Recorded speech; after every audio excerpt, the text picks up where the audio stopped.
MotoGP's intense quartet of flyaway clashes to open 2025 comes to a thrilling climax tonight under the lights of the Losail International Circuit in Qatar. Close to the modern wonders and ancient traditions of Doha, the night race has been a mainstay of MotoGP since 2008. Marc Marquez was the Saturday star, and the superstar Spaniard is looking to dazzle again in Doha. It's time to race in MotoGP.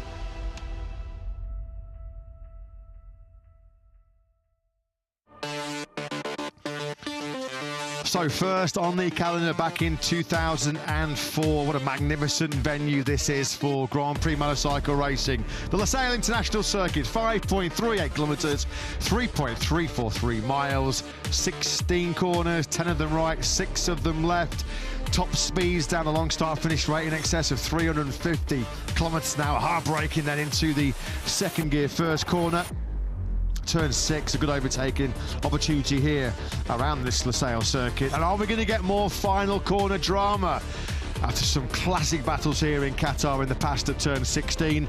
Turns 1, 4 and 16 are the hardest braking zones here in Losail. Plenty of overtaking hot spots. Turn 1 last year, what an unforgettable MotoGP debut was for Pedro Acosta as he powered on the inside of Marc Marquez into the first corner.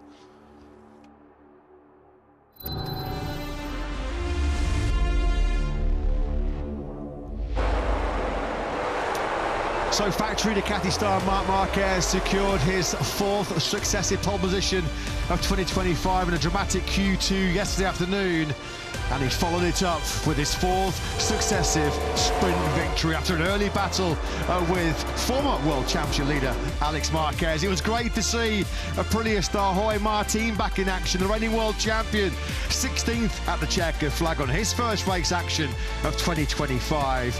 But it was Marc Marquez back on the top step, back with a 4th gold medal after a golden performance in the sprint yesterday. Jorge Martin, after all of his pre-season injury woes, back in the saddle, back where he belongs, fighting with the very best in the MotoGP World Championship.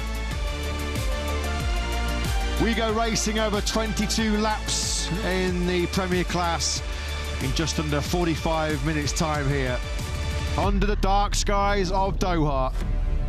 One of our most spectacular, certainly our most unique sides of the Grand Prix calendar. We've been coming here for the night race since 2008. What an addition it has been to the MotoGP World Championship schedule. We are coming up to almost 7:20 local time on Sunday evening here in Doha. Welcome to all of you, wherever you are watching in the world. As you can see there, it's still pretty mild, still pretty hot, despite the sun setting a couple of hours ago. 28 degrees is the ambient temperature. There's certainly a more stiffer breeze as well blowing around the surrounding desert landscape of the Losail International Circuit. Valentino Rossi fans, I should say, are out in force here this weekend because the doctor has joined us for the first time in 2025, and he enjoyed his Saturday evening under the lights of Losail last night as VR46 racing rider Frankie Morbidelli took just his 2nd sprint podium in our new sprint era. He had to work hard for it, fending off Fermin Aldeguer and Fabio Quartararo late on. A sprint, though, that was won once again by Marc Marquez, who remains undefeated on Saturdays so far in 2025. As we mentioned, 4 poles, 4 sprint victories, and that means Marc Marquez goes into this Grand Prix of Qatar tonight 2 points clear of VK8 Gresini racing rider Alex Marquez, who labelled himself, didn't he, 2 weeks ago in Kota, Mr. P2. Well, he was bang on the money once again, because in qualifying yesterday, Alex Marquez, guess what, 2nd on the grid. And once again, he was Marc's closest rival over that 11-lap sprint last night. So it is now 7 events in 2025 for Alex Marquez and 7 second places. Are we hopefully going to get some fireworks here tonight in Doha? Matt Burton, Lewis Sotheby in the commentary box with Jack Appleyard down in pit lane. Some pre-race show this, isn't it? As the Qatari national flag gets delivered in stunning fashion. The parachutists, the aerial display team dropping in to Doha. Fireworks aplenty under the lights here in Losail as we get set for 22 laps of race action in 40 minutes time. Last night's sprint featured just 21 riders after the really unfortunate Honda star Juan Mir was laid low by a nasty bout of gastroenteritis. He missed last night's sprint, hoping the rest and recuperation would see him fit for tonight's main Grand Prix. I'm delighted to say Honda have confirmed, after he did take part in the 10-minute warm-up session earlier on this evening, Juan Mir is fit for action coming up in the Grand Prix shortly. So the question here in Qatar is, who can break Marc Marquez's domination of this Doha weekend? He is winless in a Grand Prix here in Doha since 2014, but this is a different ball game. This is very much a different Marc Marquez, Lewis, who has responded quite brilliantly from the crushing disappointment of crashing out of a commanding leading Cota 2 weeks ago. Clearly, once again, he's the big favourite. Yeah, and Marc Marquez feared by his rivals to be stronger over the race distance than he was over half the sprint distance last night, which will certainly send fear down the hearts of his rivals. Alex Marquez felt that his best opportunity to beat his older brother may have been last night, but as we said in Austin, you can assume nothing, and that is why they go racing on Sundays. They don't complete these Grand Prix on paper. Marc Marquez is the favourite coming into tonight's Qatar Grand Prix, but he was also the favourite a fortnight ago, and we know how that went. This was the Marquez brothers going side by side in the braking zone for the first corner. Alex himself said this was more a half attack than a full-blown attack on Marc in the braking zone for the first corner. He was only in the lead for, what, about 15 metres, and then seizing the inside line through turn one, went number 93. And this was the factory Ducati rider continuing his unrivaled domination of Sprint Saturdays in 2025.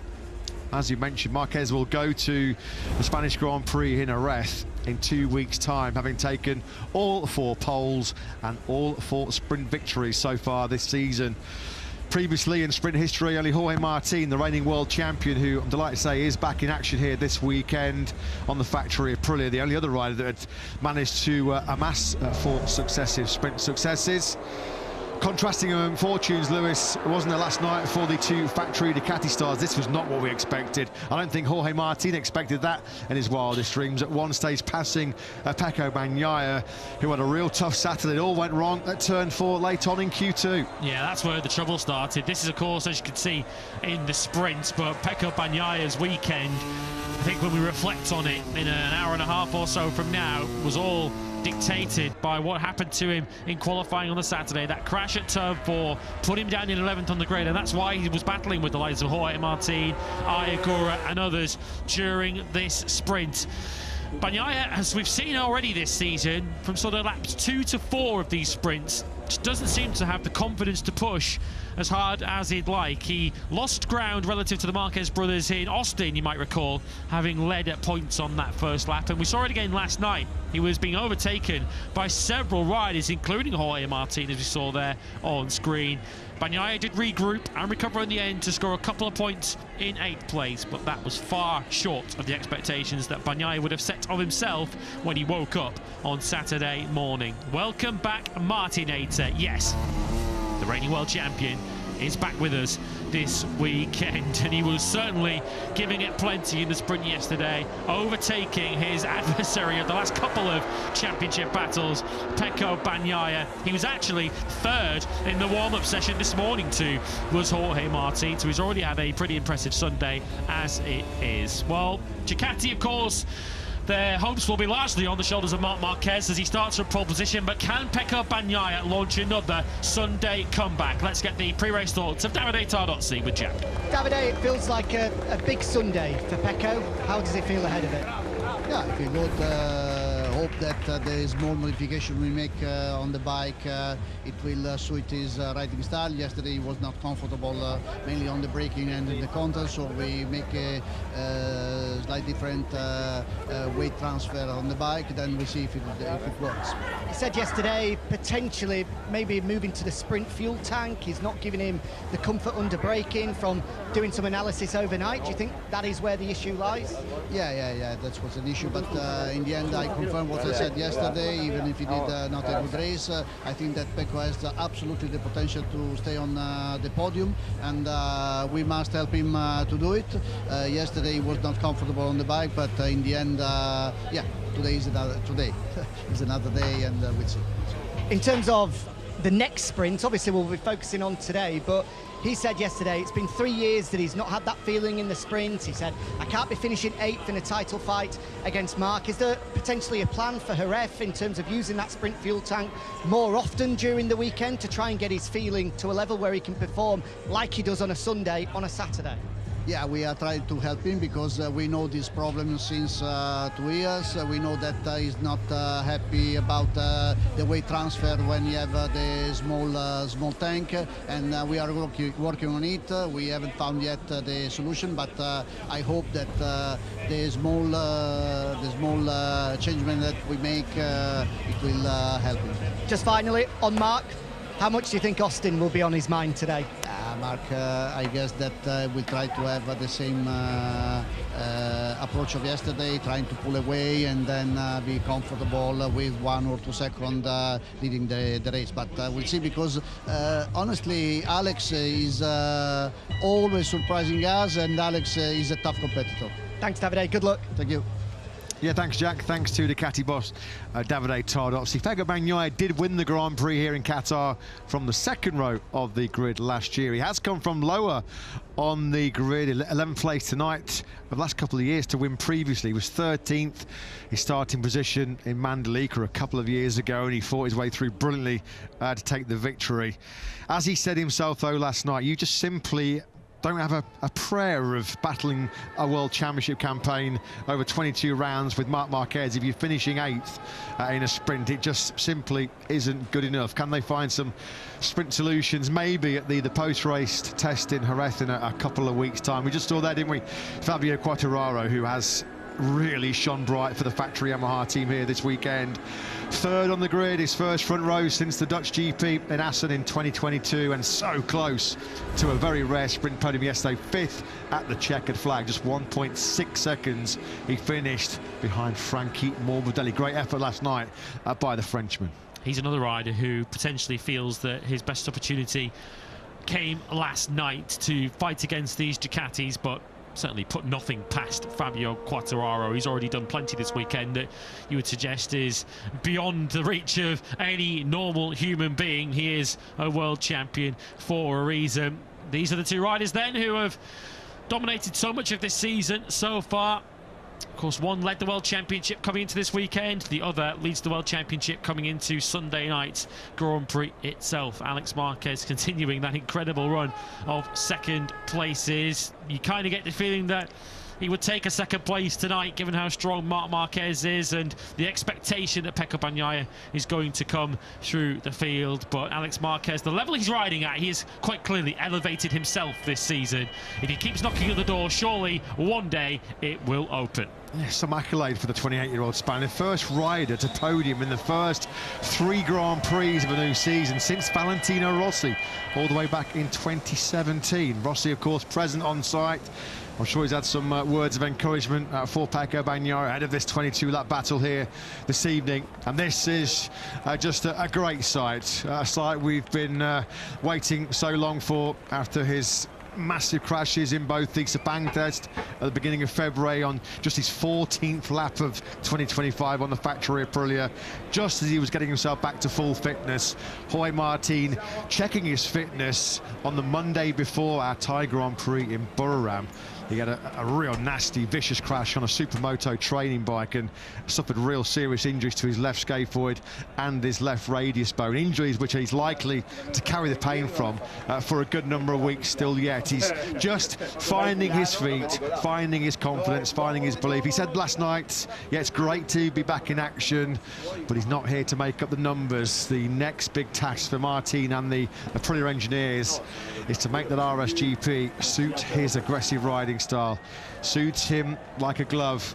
He said, it's not my bike at the moment, but we have to remember he's barely cut any track time in 2025. Certainly the best to come from Jorge Martin. The number one, though, great to see it in competitive action for the first time this season. Yeah, he is braced for a major physical challenge tonight. On Friday, initially in the first practice session, 2 or 3 laps was the maximum he could do. He was able to do 4 or 5 laps consecutively in the practice session in the evening, was able to do 11 consecutively last night in the sprint. He's got 22 ahead of him tonight if Jorge Martin is to see the checkered flag, which he said at the start of the weekend was essentially a victory for him. For Jorge Martin, you just know the competitor within him. Once that visor goes down and the lights go out, he is going to be giving it everything. We have got a couple of rookie rising stars in this year's MotoGP World Championship. They go by the name of Ayagura and Fermin Aldeguer. Last night, Ayagura once again fighting his way up inside the top 10. 7th at the checkered flag he was in the sprint. Whole clutch of top 10 finishes already so far for the 24-year-old Japanese rider.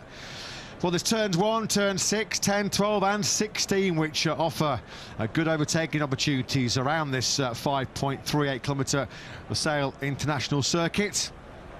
I guess Pecco Bagnaia is certainly going to have to be taking advantage of some of those overtaking hot spots, coming from all the way down in 11th place on the grid. As I just mentioned, Agura was not the only rookie that really did shine under the Losail lights last night. Fermin Aldeguer, once again, as he showed in the Cota Grand Prix a couple of weeks ago, absolutely devastating late race pace. He missed the podium by less than half a second in a good late battle with Quartararo and Morbidelli. And he really does believe tonight, over the full race distance, he might have something for the top 3. Keep a very close eye on the BK Gresini Racing rider, because he is backing himself for a strong challenge. And I believe him from the evidence we saw in the sprint last night.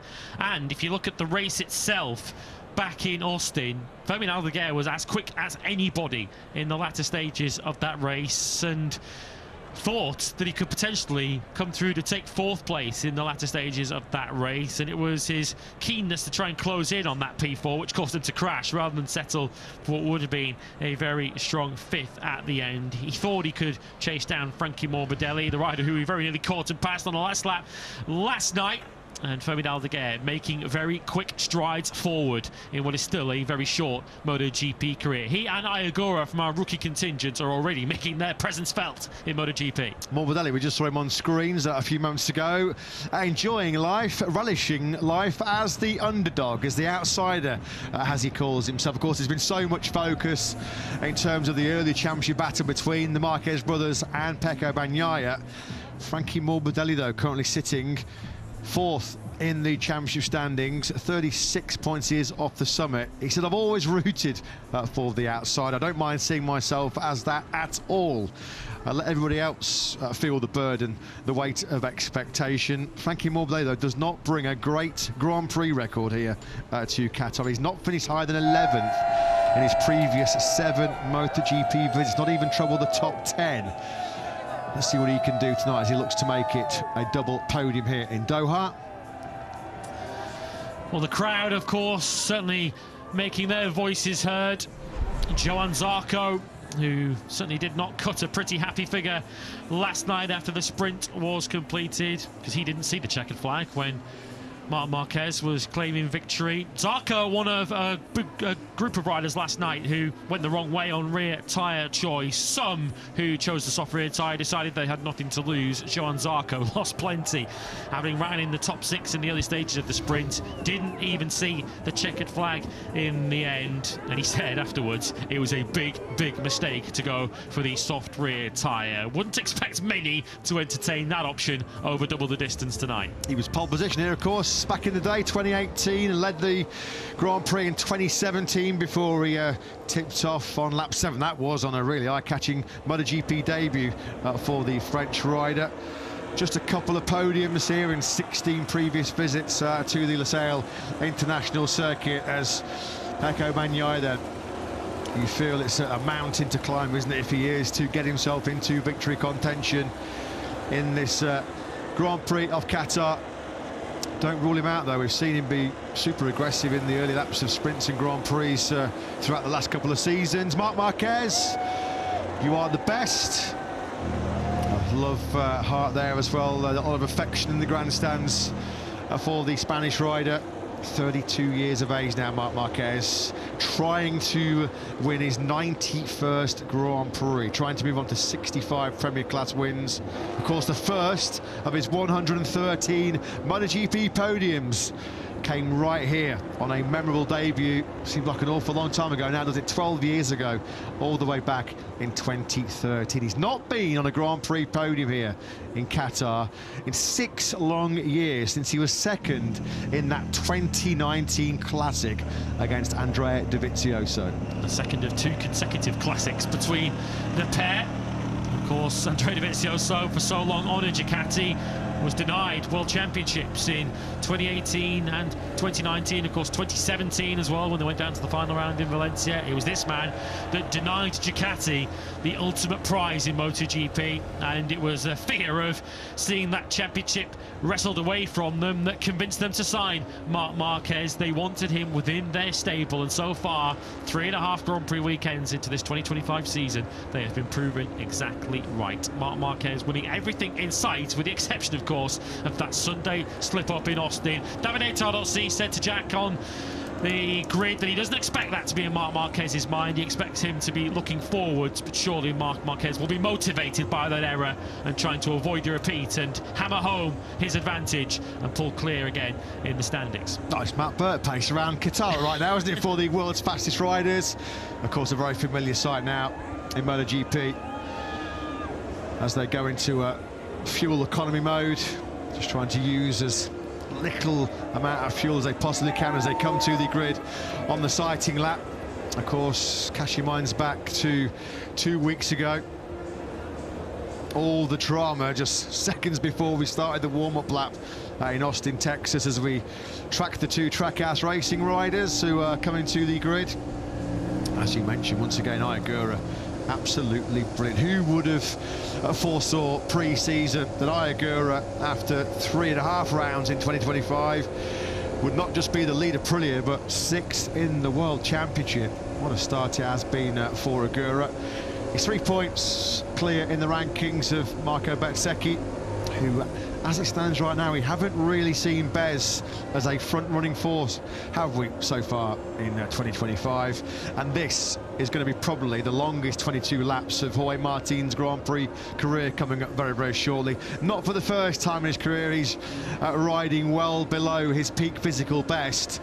But even himself last night, Martinez was saying, I think there's a few lingering doubts about whether the pain threshold is high enough to resist the pain and the discomfort and just the fatigue as well over the full race distance tonight. I'm sure he's going to grit his teeth.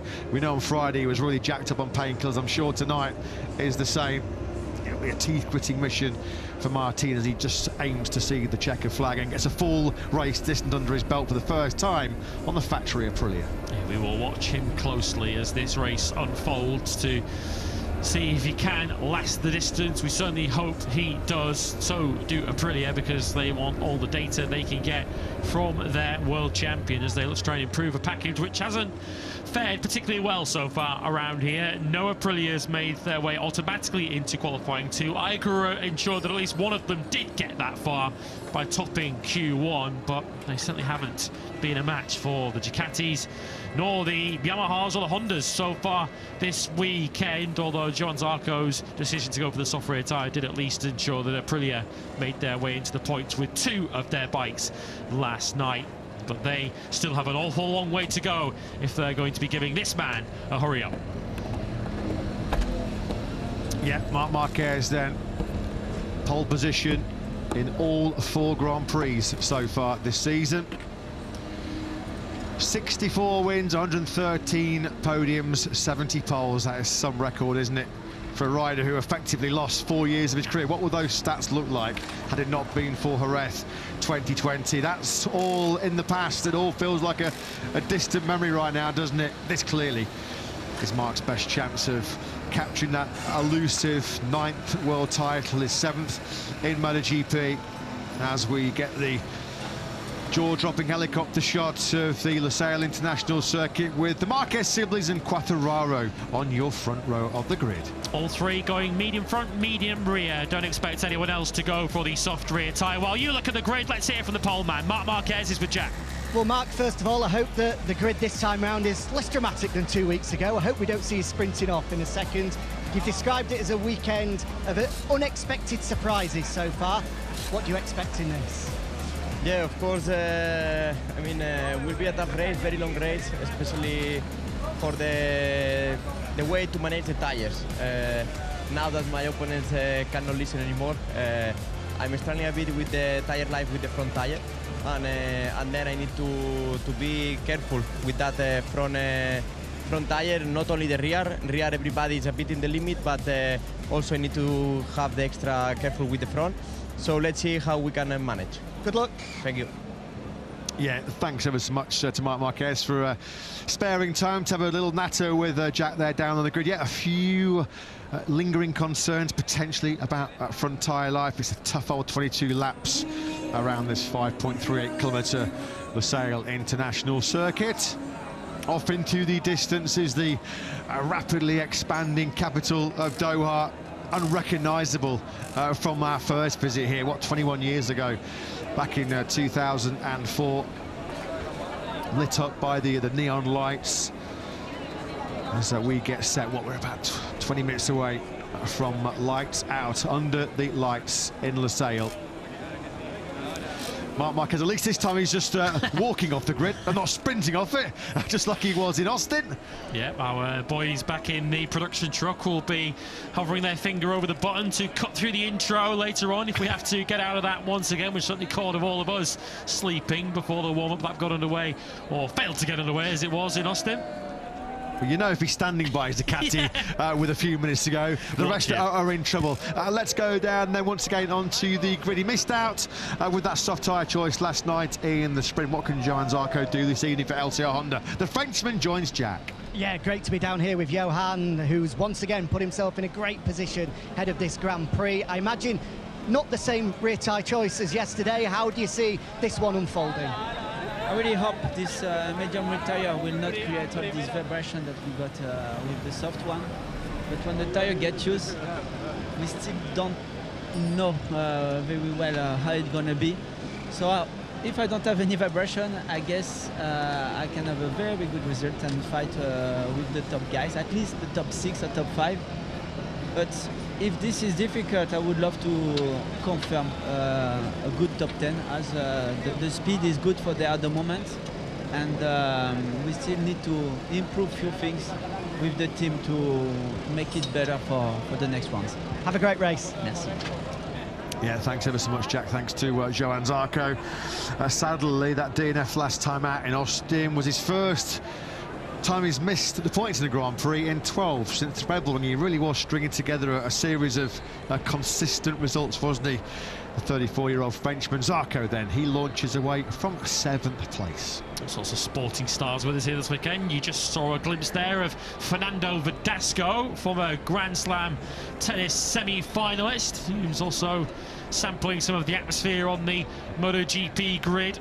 Of course, give my right arm to be on any MotoGP grid, but this one is one of the more spectacular, under the floodlights with the Doha skyline in the background. It is a unique Grand Prix on our 22-round stop of the calendar. The night race, the Qatar Grand Prix. Who will shine brightest under the Losail sky? Let's head down to a rider who certainly shone bright yesterday in qualifying. Third on the grid for Fabio Quartararo, who joins Jack. Fabio, what a brilliant weekend you've been having so far. Described it yesterday, the most fun you've had since 2023. What's possible today? Yeah, let's see. We had a lot of fun yesterday. We know that longer race will be more difficult, especially for the tires. But let's say no expectation for today, just trying to enjoy like yesterday and give our best and try to see where we can arrive. Have a good one. Thank you. Yeah, thanks, Jack. Thanks to Fabio Quartararo, as he mentioned. Starting on the front row in a Grand Prix for the first time since Assen 53 races ago in the Dutch GP. Yes, last night only a 6 sprint, top 6 in 43. Big leap forward in terms of his sprint time last night. Quattro, he's 12 seconds faster on the factory Yamaha than he was in the sprint last year, which equates really to him being a second a lap quicker. 6th place on the grid. Maverick Vinales, well, he knows what it's like to win here in Qatar. He has done it 3 times, twice in MotoGP, that memorable Yamaha debut in 2017. What a start to 2017 it was for Vinales when he won 3 of those first 5 Grand Prix. I think we all felt that Yamaha had unearthed another superstar to follow the likes of Valentino Rossi and Jorge Lorenzo. But Maverick Vinales, first top 10 last night on board a KTM. Of course, not good enough for a point scoring place in the sprint. But what can Maverick Vinales do? Of course, he'll have that medium rear tyre fitted tonight, which will certainly be less of a handicap than what came his way over the 11 laps in the sprint. Yeah, if there was one manufacturer of this grid who certainly wouldn't have been entertaining that soft rear tyre tonight, it was KTM, who provided some useful information for the rest of us that tyre wasn't going to go the distance, because it only made it around 4 laps or so into the sprint last night before they began to fall off a cliff of performance, and in the end, none of them scored a point. But signs of progress, though, for Maverick Vinales. He is your top KTM on the grid, starting 6th. A good luck kiss from Pecco Bagnaya's wife, Domitia. That crash in Q2 last night, though, as he already kissed goodbye to his hopes of back-to-back wins in the Qatar Grand Prix. 11th place the Italian starts. 21 points he slipped behind Marc Marquez in the championship here last night, as Marc comes to the grid, looking for his first Doha Grand Prix victory in 11 years. That is his sole victory here. Never really been a happy hunting ground, has it? The track sort of features a lot of fast and flowing right-handers, which really have been kryptonite down the years for Marc Marquez. He has, though, changed his riding style. He's really now fully in tune with what he needs to get out of himself to extract the best of that factory Ducati. First Grand Prix in history to feature 5 MotoGP world champions. What a story that is, of course. Now we finally have Jorge Martin back on the grid. Jorge Martin, Fabio Quartararo, Joan Mir, of course, Pecco Bagnaia and Marc Marquez, our 5 MotoGP world champions. It's fair to say, under the stars of Doha, we have a star-studded grid for round 4 in 2025. 2 of those world champions start on the front row of the grid. Marc Marquez from pole position, Fabio Quartararo, who completes that front row in 3rd, either side of the pre-weekend championship leader. Of course, not any longer Alex Marquez. There's Jack Miller just behind him, his temporary Pramac teammate, Augusto Fernandez. Of course, we hope to have Miguel Oliveira back with us in Jerez in a couple of weeks' time when we return to Europe. Jack Miller, though, from the Pramac squad, has had his own problems to deal with this week. Never mind this weekend. He's been suffering with a bit of illness from the beginning of the week, really, which he's only really just about starting to get over at this stage. Jack Miller, 19th in the sprint last night. He also rolled the dice on the soft rear tyre, but as you can see from Piero Taramasso, nobody's going that route tonight. Yeah, Jack Miller at least a little bit lighter on top of that Pramac Yamaha tonight. Jack said he lost 3 kilos with this nasty stomach bug which has come his way. So medium is the preferred pick for all the riders. No great surprise there. Last night we saw VR46 racing on the podium with Frankie Morbidelli. Coming on strong late on as well was Fabio Di Gianantonio. Let's get the thoughts of their boss, Pablo Nieto, who's with Jack. Pablo, a brilliant race for both guys yesterday. Frankie on the podium. Didi's late race pace was exceptional as well. What's the target today? It's going to be a very hard, like always, no? This is MotoGP. It's true that Dija made a fantastic race yesterday, but we make the analysis of the race, and it's very important to track a very good start on the first lap. Dija in the first lap was 10th position, I think. So if you want to do something in MotoGP, you have to try to make something better. And Frankie, a little bit the opposite, no? He make a fantastic start, fantastic first 2 laps, and then it was a little bit more harder to him to finish the race. So it's going to be hard for both riders. I think we can make a very good race. It's very important to try to save the tires, because we saw that the tires is going to be very, very important. And then let's see what happens in the end. Good luck. Thank you very much. Yeah, thanks very much, Jack. Thanks, as always, to Pablo Nieto. hopes and expectations will be sky high for VR46 Racing. As we mentioned, Morbidelli clinging on to that third place. A bronze medal for him last night in the sprint.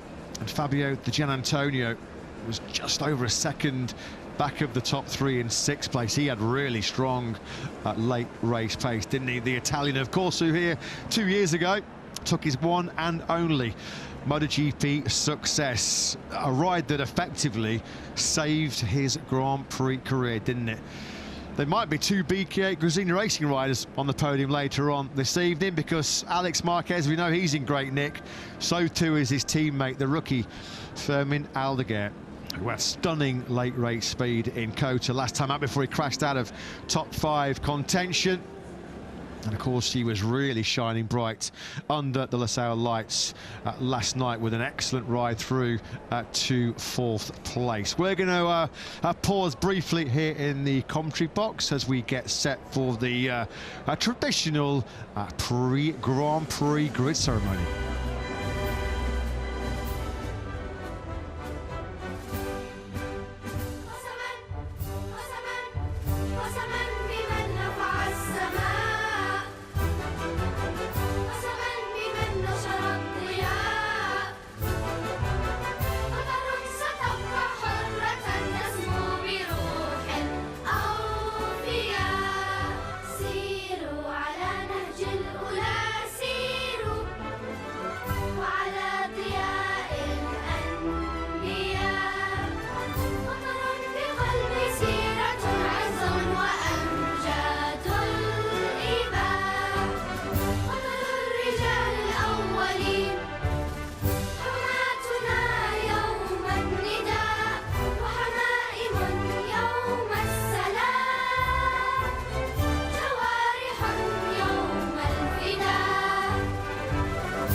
So we are just 7 minutes away now from the start of the warm-up lap. Is tonight the night for Alex Marquez? And can Fermin Aldeguer get himself in that podium battle? Michele Messini is speaking to Jack. Michele, you've got two riders in great form. Alex hoping to try not make it second for the 8th time in a row. And Fermin was so impressive yesterday. How did they both feel ahead of it? Yeah, the feeling is great. At last, great. And I think that today also we can achieve the target to have the both rider in the first 5 position. So I hope that we will enjoy this race, and I hope also to maybe, why not, revert the championship leading. Absolutely, I'm sure that's the plan. Good luck. Yeah, thank you very much.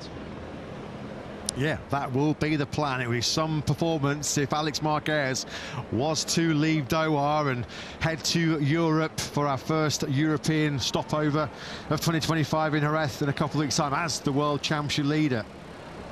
30th MotoGP success last time out for Pecco Bagnaia. Puts him just one behind American legend Eddie Lawson and Dani Pedrosa, of course. The Spaniard still very much part of the MotoGP family as a pundit for our Spanish TV colleagues at DAZN, and still very much involved as a KTM test rider as well. Is Dani Pedrosa. As you can just feel the tension building in the air as we get set for what can only be described as the unique spectacle that is the Qatar night race.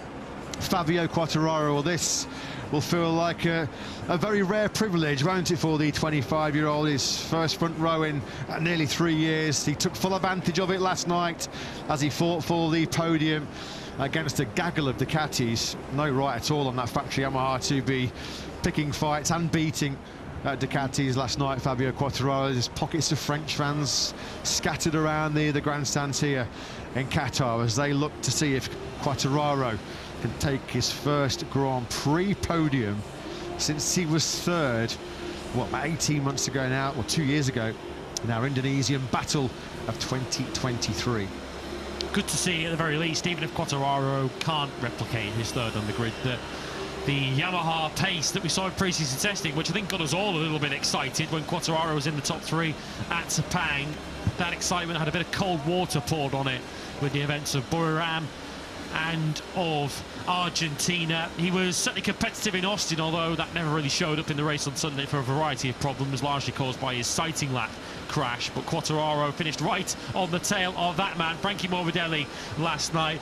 So many riders expected to be in that podium battle. Marc Marquez and Alex Marquez, of course, will be towards the sharp end, but Bagnaia, Morbidelli, Di Giannantonio, Aldeguer and others will all surely feel a podium challenge is within them tonight. Great reception there from our crowd as Valentino Rossi popped up onto the big screen. 1 win in 10 previous MotoGP visits to the Losail International Circuit. Not a great record at all, is it, by Marc Marquez's exceptionally high standards? But as he said last night, everybody, I think, including himself, was he really being truthful to the media when he said he was here, maybe like always in Qatar, to defend? Well, it's been all out attack, hasn't it? He's been on the offensive from the opening practice on Friday afternoon, has Marc Marquez. And he's looking for just that second success here in MotoGP in Doha. 2013 was that unforgettable debut on under the night lights in, what, 12 years ago now. Fabio Di Giannantonio has as many MotoGP wins here in Qatar as Marc Marquez. Who will ever forget his epic late fight with Pecco Bagnaia at the end of 2023? As he mentioned, a ride which effectively did keep Fabio Di Giannantonio on the MotoGP grid for 2024. And what a story, what a journey it has been since for the 26-year-old Italian, who alongside Marc Marquez and Pecco Bagnaia, one of just 3 riders on the latest spec factory Ducati GP25. Can he return to the podium here in Doha? If he's going to do it, the start is going to be all important for Digi. We have seen a few occasions already this season where he has gone backwards at the start. He can't afford a repeat. So Fabio Quartararo leading the Japanese Manufacturer Challenge, 3rd place on the grid for the 25-year-old Frenchman. Podiumless in a Grand Prix in 2 years. Alex Marquez, Mr. P2 in 2025, once again firing away from 2nd place on the grid. But looking for just his 2nd MotoGP victory here in Qatar. Marc Marquez, the World Championship leader, starts from pole.